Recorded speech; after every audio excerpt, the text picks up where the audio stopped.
আল্লাহরে আল্লাহ স্বীকার করিয়া শেষ হইতো না, আল্লাহর নামের উপরে জিন্দেগি খাটাইতে। এখন আমি যদি আল্লাহর গোলাম হইয়া থাকি, 5 ওয়াক্ত নামাজ আমি ঠিক মতো মাতো কোয়া মাতই না, কেন পড়া লাগবই না লাগতো না?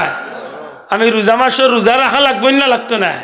আমার রোজা মাস আইলে দেখা যায় জকিগঞ্জের হোটেলের সামনে লেখা পবিত্রতার স্বার্থে বন্ধ থাকিল, আর বা নিচে লেখা হিন্দু ভাইদের জন্য, বিধর্মী ভাইদের জন্য খাবারের ব্যবস্থা। ভিতরে আমাইয়া গিয়ে দেখো মুসলিম ভাই ইসলামউদ্দিনে ভাত খায়। মাতই না করে বাঁচাও ইলা মুসলমান আসেনি না নাই? সকাইগো আল্লাহর নামের উপরে ঠিক রয়েছে নি? দূরে মাতকা ঠিক রয়েছে নি?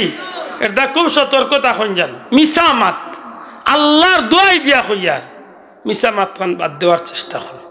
লেফটিনও আমাইছে গোসল করতো, ফোন আইছে বইয়া নিয়া দিয়া কইরা ফোন আইছে, আমি ফোন ধরিলছি মাতো হিগে জিগার ভাই কোন জায়গা কইতো না বলে লেফটিনও বাথরুমও হয়। আমি পয়েন্ট আসছি সিএনজি, তার বাথরুমও সিএনজি আমাই লুকিলা গেল। এ কপাল বলারে জিকাও চাই সিএনজি বাথরুমও আমাই খিলাওয়া উইলাম ইসামাত আমরা মাঝে আসেন না নাই। বুট আমার একটা 150 রে যারে পার করে ভাই সাহেব আপনি আমার লাগতো না, এগুলো তো আপনার লাইলে মুসলমান আসেনি না নাই? আল্লাহ আসতে বেজার হই না জানো, একটু দাবি ওরি মাতিলাম না, বেজার হইছ?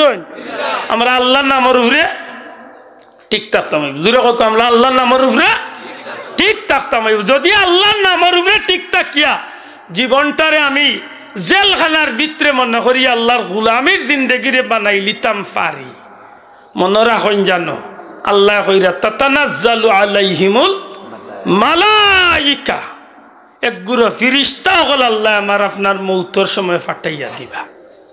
সুবহানাল্লাহ কইতা নাই?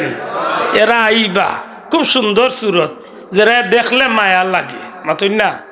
যারা দেখলে মায়া লাগে। আপনি আধা রাত করে আমলো যাইরা আটিয়া বাদি ইলা বিশ্রী সুরতর চেহারা দেখলে আপনার ডর আইব, কিন্তু আপনার বাপ অথবা বড় ভাই অথবা মামু অথবা চাচা মায়ার একজন মানুষ যদি সাহসী মানুষ দেখেন, যদি গভীর রাজ্যের সময় আপনি ডরাইরা, এই সময় আপনি তান্ডে দেখার বাদে আরাম লাগবো না কষ্ট লাগবো? একটু সাহস বাড়ি দিব না কিটা?